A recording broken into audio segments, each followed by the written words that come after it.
Here's a question. If you run a short-term rental, should you allow pets? Most hosts treat it as a hassle question. The cleaning, the wear and tear, the risk. But when you look at the actual market data across 317 US markets, it turns out to be a revenue question. The answer is pretty one-sided. Welcome to the check-in. Hello. Hi, Michael Goldin. How are you? Doing excellent, my brother from across the ocean. So good to finally share a podcast stage with you. It's about time, isn't it? It is about time. Yeah, I'm just kind of blown away we haven't done it sooner, but excited to finally be a part of it. Well, look, we're so delighted to have you join us. And Sarah Nandapri, my friend, how are you? I'm good. It's so good to see you, buddy. I missed you lovely last to week. see you. I know, it's lovely to see, isn't it? But you were in Michael's neck of the woods. Did you manage to catch up with Michael at all while you were stateside? I did not, unfortunately. I waved to the airplane overhead. Same time zone though, right? Chicago Central? Yeah, Chicago, yeah. I love it. Did you get good weather? I actually did. Everybody was saying that I brought the nice weather. Apparently it was freezing like the day before I arrived. And then every single day I was there, it was sunny. It's like sunny, kind of cloudy, but beautiful. Yeah. Love it. Well, look, before we get into it, I have a question for you, Sarah, as you were there recently, and Michael, you there, because you're always there. Has World Cup fever hit the United States? So Messi and the Argentinian team play in Auburn on Tuesday in my small town in Alabama. So I've got tickets to go see Messi a mile and a half from my house. That's so cool. And it will be the second largest stadium he's ever played in his life. Wow. Great stat. So, fun fact. Great stat. You taking the boys, or are they still a bit young for that? Yeah, it doesn't kick off till 7:30, so that's bedtime. They get to stay at home. I get to go out with some buddies. So we're kind of excited about that one. Oh, Michael, I love it. I really love it. Well, it does seem like World Cup fever's hit the US then. That's cool. That's super cool. If it's hit Alabama, it's hit the US. Yeah, I love it. All right, well, let's get into it. Today, we've got a very, very interesting topic. So Sarah Nandapri has got the numbers, and we've got Michael here to tell us what the view is like on the ground, and as a general industry expert and key voice. To anyone who doesn't know Michael, and of course you know Michael, but he is the co-founder of Nook and Storied Collection, and also a co-founder of Good Morning Hospitality. So yeah, we've definitely bumped into each other in the past, haven't we? Sure have. And we've bumped into each other since the days of Antonio's VRWS in Lake Como, a decade ago? Yeah. Something like that. We're getting to be the old men of the space. Sarah's still young and spry, but the gray hairs on Leo's. I've been in the industry for 10 years, so I don't know, man. I feel old. Yeah. That was a good conference. I don't know if we quite do conferences with that much enthusiasm, right? We had a good. It was a bit like a stag do, is how I would compare it. I think, to be honest, it's a lot different these days. That's for sure. Bedtimes are earlier. Well, look, let's get into it. So we're talking today about a topic that I think is not really being talked about enough. So is there a revenue opportunity being missed by operators to do with having pets come to stay?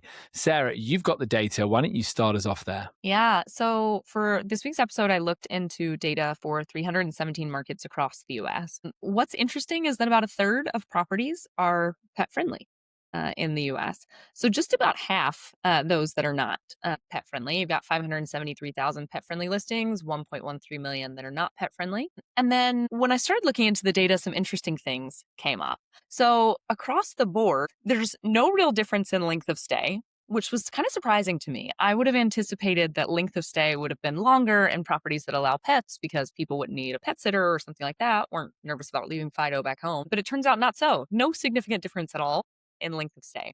Where we do see differences is in the median RevPAR and in the median revenue potential. So essentially like how much a property could actually earn. So when we look at RevPAR across the board, the properties that are pet friendly see 9.4% increase in that RevPAR figure. And then the median revenue potential premium sits at 15.5% for properties that allow pets versus those that don't. Yeah. Michael, you smiling. Are you surprised? Those numbers are mind-blowing. And if you're sitting on a non-pet friendly property, unless it's banned by your HOA, if there's one change you can make to increase RevPAR by 10%, that's an easy change to make, it's a no-brainer. Like that number blows my mind. Yeah. I was also surprised. I actually thought it was going to be higher and I thought the length of stay was going to be longer. So I was curious once I ran the numbers. The other thing that really stood out to me were differences based on markets, which I think is something that also needs to be talked about. There is a growth obviously across the board, like in pet friendly listings. They're growing like 3.9% versus 2.4% for non pet friendly listings. So there is a slight advantage there. Basically growing twice as fast. But where we see differences really are depending on the types of markets, which to me was surprising. So let me just ask you guys before we get into the data, what are the markets where you think pet friendly would win across the US? Outdoor markets near parks or lakes or anything non-urban. Yeah, I'd say non-urban. Probably I would add into that markets with a bend towards family holidays, I think. So like if it's a drive to, let's get kids in the car, dog goes in the boot, versus you had to fly and maybe it was a couple's trip. Okay, interesting. Are you ready for the truth? The truth says a couple of things. Obviously, one, if you have to get on a massive flight, so Hawaii, shockingly, yeah, not super pet friendly, and no real lift there because nobody wants to fly and put Fido in the hold if they don't have to. And then the other thing that was surprising to me, of course, there are some areas, so like Norman, where you would anticipate that kind of behavior. So people wanting to go to these sort of mountain lake destinations, major cities, so urban markets also see this big uplift in pet-friendly properties, both in their quantity as well as in the revenue uplift of those properties. So New York City, for example, yeah, there's a 45% increase in RevPAR for pet-friendly properties, which is crazy, right? So there's some markets where it's exponential. If we look at, Long Island, 68%, as well as Lake Norman. Where I was surprised was that areas that have national parks. So maybe, I don't know, Michael, if you've ever been to a national park, I've never been to a national park, but maybe there's something there that should be looked at. But essentially like Bozeman, Yellowstone, Park City, Glacier area, apparently negative correlation here. So I don't know if there's restrictions on being able to allow pets in the national parks, or perhaps people are scared to take their dogs because they don't want them to get attacked by a bear. I don't know what the vibe is, or maybe because they're going like wild camping. But that to me was a bit surprising because I would have anticipated those areas to be showing kind of the similar stats to like the normal mountain lake destinations. Yeah, that one's a tough one to explain, except for maybe 2 points. A lot of those are fly to markets. Montana, no one's driving out to Montana. And then I'm curious if you have the data in front of you, but maybe so many properties are pet friendly out there already that it just doesn't have an effect. I don't know. Not necessarily. So essentially what the data shows is that in those markets, there tend to be higher end vacation homes. So it seems to be more of a preference. It's not necessarily the percentage of properties that are pet friendly or not. It's more about the uplift in that RevPAR that we're looking at here. So the interesting thing is that they do tend to be higher end properties, especially the ones that do not allow pets in these markets. And so that has skewed the data significantly to the fact that, yeah, we're assuming this has to do with the owners. They don't want to have to deal with it. And so they decided not to allow pets, which shows no real uplift in that RevPAR figure. That makes some sense. One of the things, maybe to draw a baseline, each of us has been in the industry more than 10 years. I've never really heard anybody talk about pets at all. But Sarah, when you say that 10% of RevPAR can be achieved by becoming pet friendly, like, why are people not talking about that? That's crazy. And then a couple more ChatGPT friendly stats pulled before the show. 1 in 5 American households added a pet during COVID. And what is it? 71 million households have a dog. 53 million households have a cat. So 95 million in total have at least one pet. That's about 50% of Americans have a pet at home. And no one in the industry has talked about pets in short-term rentals. You see it more and more in apartments and more in hotels. I don't understand it. Why has no one talked about it? So interesting, isn't it? I agree. We see a lot. We're at a lot of conferences, and also we're consuming a lot of online content, right? On social media or longer form podcasts, things like this. And people talk about monetizing the guest experience. That comes up a lot, doesn't it? So it's like, how can you monetize the experience?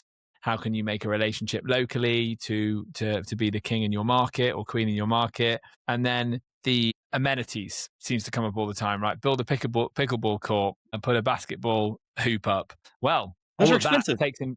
Yeah, it's investment, right? It's big investment to do it, isn't it? And again, it takes land, it takes space, and you're then potentially creating a situation where you're leaning more towards one type of traveler that's traveling with a family and is going to be using the property more, as opposed to someone who's coming as a couple that just wants a nice base with a nice view. So you're pigeonholing yourself with those decisions. Ultimately, don't get me wrong, you could play the tapes back and find me jumping on the amenities train for years. I've talked about it myself, but so please no one do that.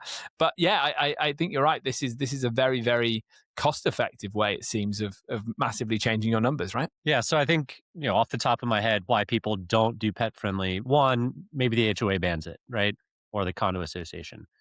Two, maybe the homeowner's allergic to cats or dogs or hates animals.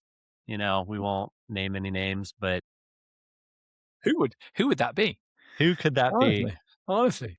For the record, I have 2 dogs and a cat, so it's not this household. But the other components are probably around liability or compliance and regulations, and the US has service animals and the laws and rules around those. Are there any other things that you guys can think of why someone wouldn't do it? For me, I think it goes back to the point you made earlier about how 1 in 5 Americans households added a pet, or was it 1 in 5 Americans added a pet during COVID?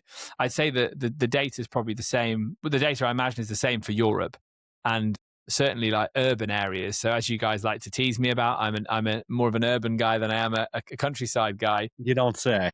And the places I've lived in, you notice dogs everywhere, like, and people, small dogs, if you have a smaller home or an apartment, right? It's becoming more common. And I wonder if we haven't just quite caught up to that yet.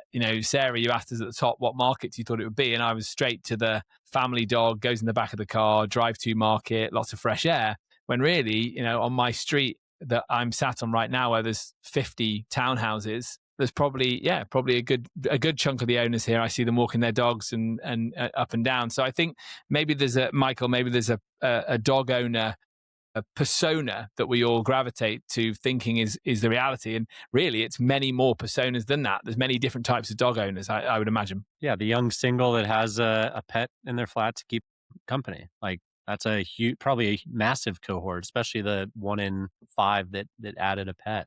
Yeah, it's the data. Was there anything else that jumped out, Sarah? Because the data is pretty compelling. I think, to your point, the lack of additional nights was pretty shocking. I believe I've seen some older data that said 28% of listings were pet friendly. So now we're up to about 33%. So there is some good positive growth.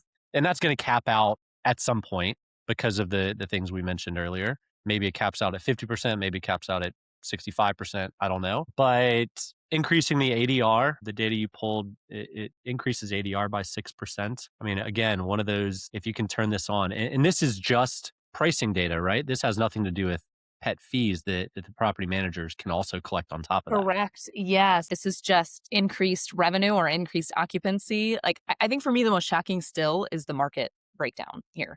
So like urban metro markets across the board, a 27% premium in the revenue potential. So 30K, 30.6 for non-pet friendly versus 39,000 a year across all urban markets in the US. Suburban, kind of similar data. You got 39,000 more or less for pet friendly versus 31 for non-pet friendly. So 26% uplift in suburban areas. Mid-sized city is 16% uplift. And then coastal and mountain lake destinations, where I would think everybody would want to bring their dog because they're more leisure destinations and you want to be hiking or running on the beach or whatever. Only an 11%. Yeah, I was super surprised as to why people don't do it. I agree. I think there's a lot of, some of it is probably the property owners who think that it's going to be way more damage perhaps than it is. I would argue actually that if you do it properly and you have the right cleaning procedures in place, it actually could mean that the property is cleaner than a standard Airbnb because, for example, I have a friend here in Barcelona and she owns her own business and they do cleaning of couches, sofas, anything textile And they work with a bunch of property managers here. So, their first call out was like, hey, we need some data for you guys on which properties have, which property managers have the most pet friendly listings in these areas. And so now they have these contracts, both with hotels as well as with short term rentals, where as soon as there's a checkout, they get a notification, they go in and they deep steam clean everything. So, arguably, that property is way more clean than one that you stay Yeah. at where that isn't happening on a regular basis. Yeah, I've talked to Jonathan Wicks at Well and Good, and he's mentioned like their cleaning protocol only increases when they know a pet has stayed there. So cleaner properties, more money. I think one thing that probably doesn't get brought up, and I've dived into this topic a lot over the past few months, but pets are still coming into your house. Whether it's someone not claiming the dog that they're bringing or the cat that they're bringing, or they're saying it's a service animal, in which case you can't charge anyway, and you also cannot decline them. Pets are still coming into your house. So if they're already coming into your house anyway, monetize it. Why not? Yeah. How is this not the new big amenity within the space? We saw this be the hottest amenity in multifamily in America for about a decade. And then short-term rentals, being able to allow short-term rentals in your multifamily building was another little wave. It kind of died off, to be honest. But the pet craze has yet to really, I think, be fully capitalized on. And only a third of American properties are allowing them. Means it's a huge opportunity for those that are, and obviously the numbers aren't lying here. So let's talk about how you feel as a pet owner. I'm looking at you both, pet owners. Obviously, I imagine you're comfortable paying a pet fee because it's far cheaper than having to put the dog in a kennel. But let's go beyond that, beyond the finances. How do you feel about traveling and leaving your pet in a kennel? Because I think that's maybe one of the trends that has changed with pet ownership, is the idea that people are also more keen than ever to travel with their pets where they can, right? And maybe here there's a problem with the airlines. Maybe someone needs to encourage the airlines to allow people to put dogs on their laps, and then maybe we relieve some of the bottleneck. I don't know. So maybe we're looking in the wrong place. But yeah, I love pets, Michael, but I don't want to be sitting next to a giant lab that's in somebody's lap. Yeah, aisles and pet-friendly aisles and non-pet-friendly aisles. Maybe go left if you want to sit with the pets, go right if you don't, right? But tell me, like, how do you feel about that as a pet owner? Like, are you taking them with you where you can, or are you happy to sort of give them to a relative or get away? If I can, my dog I take with me. My cat I leave at home, and I have a really trusted cat sitter who comes and hangs out with her. And so, I can't really travel with her. Cats don't travel well. If you've never had a cat, it's a bit of a nightmare to travel. They don't like it. You don't like it. And they meow the whole time. Whereas my dog will go anywhere. I have a 7-year-old golden retriever. And yeah, she loves a trip. She loves the train. She loves the car. She loves being able to go out in open spaces. And so, yeah, for sure, it is a requirement that I look at when I'm going local. The only exception I would say is that I think living in Europe, there are so many destinations that are fly only. That I would go to. So, for example, like if I go to the UK, I can't take her with me. If I go to Italy, I'm not going to take her with me because I'm not going to drive an extra 2 days either side and lose most of my trip. So that's the big difference. And then when I do leave her, I don't put her in a kennel. I send her to this lady who lives up in the mountains, and she comes to Barcelona. It costs me more money, but who cares? Like, my dog is my child, basically, which I think is another trend that has changed. So a lot of those pet owners that were happening during COVID, like I don't want to call it an epidemic, but there is an increase in people under the age of 35 who do not have children of the human variety and such consider their pets as their children. And so the way that they treat them is completely differently to perhaps somebody who might have had a family pet, I don't know, 20 years ago. It's a very different vibe. So yeah, I wouldn't put her in a kennel, for sure not. I always leave her either with friends. And then if it's a longer trip where, like I'm going to Tanzania in a couple of weeks, I'm going to be gone for 2 weeks. There, I'm going to send her to my lady in the mountains. She comes and picks her up in the city. She takes her out into the mountains. As soon as they get there, she lives in this big country house. All the dogs get a GPS. They are free to come and go into the house, out of the house as they please. They go on daily walks through the mountains. I mean, she They never comes want to back. come home. Oh my God, she is the best. Every time the lady drops her off again, she doesn't want to get out of the car. She's like, why am I going back? Why are you sending me back to this terrible place? I don't want to go home to mom. Mom doesn't live in the countryside anymore. So yeah, it's a different experience. It is an expense, but yeah, I think you're onto something there for sure, Leo. yeah, I would take her if I can. When I can't take her, the standards I have are also higher. Yeah, Sarah touched on the headline that the pets are the new kids, and Fast Company did an article, kind of disturbing if I'm being honest, but it says 48% of Gen Z report seeing absolutely no difference between their pet and a human child. Kinda not a good data point. Maybe they'll grow out of it. I don't know. Gen Z, we're the older millennials now, so we can gripe about the younger generation. But I'm with you, Sarah. I think we used to take our dogs all the time, and now we take our kids. And so, but where I'm aligned with you, Sarah, most dog owners hate the idea of a kennel. They get locked up for it's jail. They get in dog fights. They get communicable diseases. Like it's just not a good. You don't feel good as a doggy parent dropping them off at a kennel. If you have to do it, you have to do it. But if there's an option to bring your dog, most pet owners are going to opt to bring their dog versus a kennel, unless they have some mountainside resort that they drop their dog off and it gets to run wild and chase squirrels and come home tired and grumpy that they're back at their house. So it's also a shout out. It's also a shout out opportunity here, Michael. Sorry to interrupt you. To businesses that allow you to have a house sitter, right? And so so someone gets to come and use your home as long as they walk your dog. And that then and that also shows that economy is growing. Those businesses are really booming at the moment, probably off the back of people not wanting to use a kennel, right? So this idea of it being peer to peer. So yeah, I think my parents are really good candidates for this. They'd love to just go and be in a nice home in the country for 2 weeks and walk the dog every morning and every evening. That's like a dream holiday for them, and suddenly everybody wins. So yeah, I think that would suggest the appetite for giving your dog more of a holiday or a homestay themselves is definitely there, right? My question then, if the data shows that it's not a question of whether you should take pets, it's a question of like how quickly can you start and how do you do it safely as pet owners, and Michael, I'll start with you. What is your advice to people? How should they be setting up their listings to get them, to make them interesting for pet owners and also protect themselves ultimately? Yeah, I think there's a few different aspects. One, update your listing.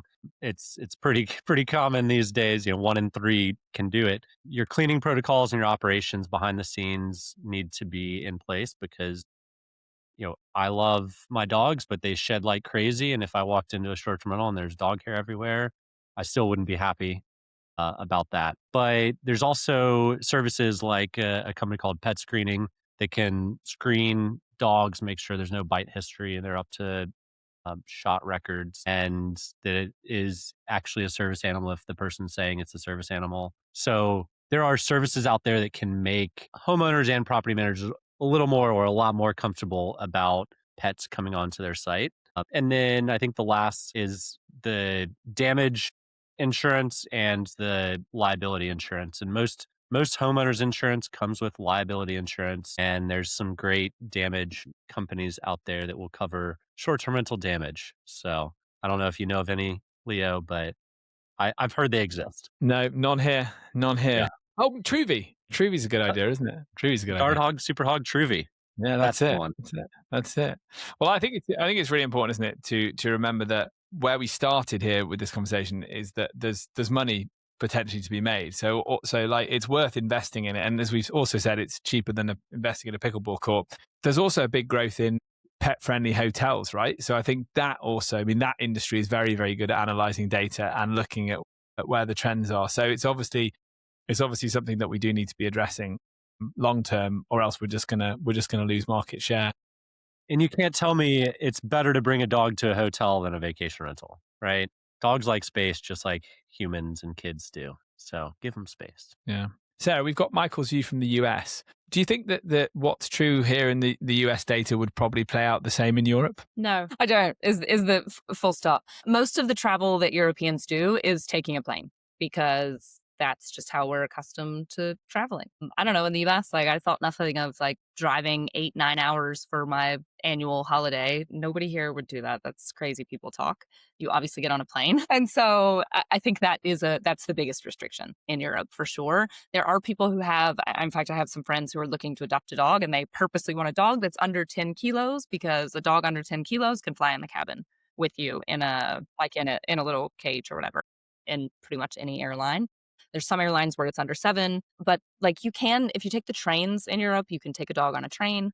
I have one of my colleagues who commutes from Madrid to Barcelona. She actually brings her dog on the train with her, so she doesn't have to. Yeah, she comes in like 3 days a week and then goes back to Madrid, brings her dog. No problems. It's like easy actually to get the dog on. You just have to have they have a little cute little passport, and so you just travel with a little doggy passport, and yeah, it's fine. But I do think that the reliance on flight travel is a major factor. So it's much more for those sort of local-ish travel, which is within, I would say, a 2-hour drive, 3-hour drive max, where you would be living, that you would take your dog. But it's mostly due to restrictions that don't have anything to do with the properties themselves or with the short-term rentals. It's much more about the mode of transport. Yeah, it's very interesting, isn't it? I think that's about right. Michael, have we hit it? Have we done it? Or is there anything else you think we should be discussing when it comes to pets? I mean, you're the pro podcaster, so I think we've touched on all of the points that we've expected to. I'm curious. I'd love comments and understanding why some people don't do it if they want to comment in.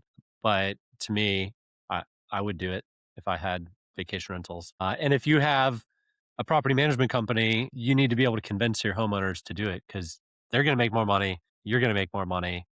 And it's going to be a win-win for everybody. Yeah, and the guy in the deep clean company who's got that steam Jonathan vacuum Wicks makes cleaner. more money. There we go. Yeah, there you go. There you go. Sponsored by Jonathan Wicks. There you go. What we're going to do, we're going to put together a blog, a report on how to get yourself get your property pet ready if you haven't done it before. So maybe like we'll get some of the contributions today from Sarah and from Michael. We'll put something together and we'll bring it out online, because I do think it's an interesting psychological barrier that some people probably need to get over. Look, I'm probably in that camp of being a bit reticent, a bit shy about it too. But I could definitely be convinced in a property I was running if I knew there was logical steps I could take. So it'd be nice to have those steps outlined. So we'll put that together. And Michael, my friend, just thanks. It's great to be back being involved in podcasts with you, my friend. Will you come back on? Anytime, Leo. Anytime. I'm shocked we've never done this before with how many times we've done calls together. We've shared GMH together. Yeah. So we must do this regularly. I think I was on GMH long time ago. Long time ago. I think maybe during COVID you had me on for 10 minutes, I think. Okay. Yeah. I had a lot more hair and a lot more enthusiasm. Yeah, I don't recognize you now. Yeah. Yeah, it was a good long time ago. Good 7 years Three ago. Kids. Yeah. It's a different life. Exactly. Yeah, you said just jump on a call, and I could because I didn't have, like a million other commitments. So I just jumped on the call and off we went. Lovely. And Sarah, so nice to see you, my friend, recovering from all that jet lag.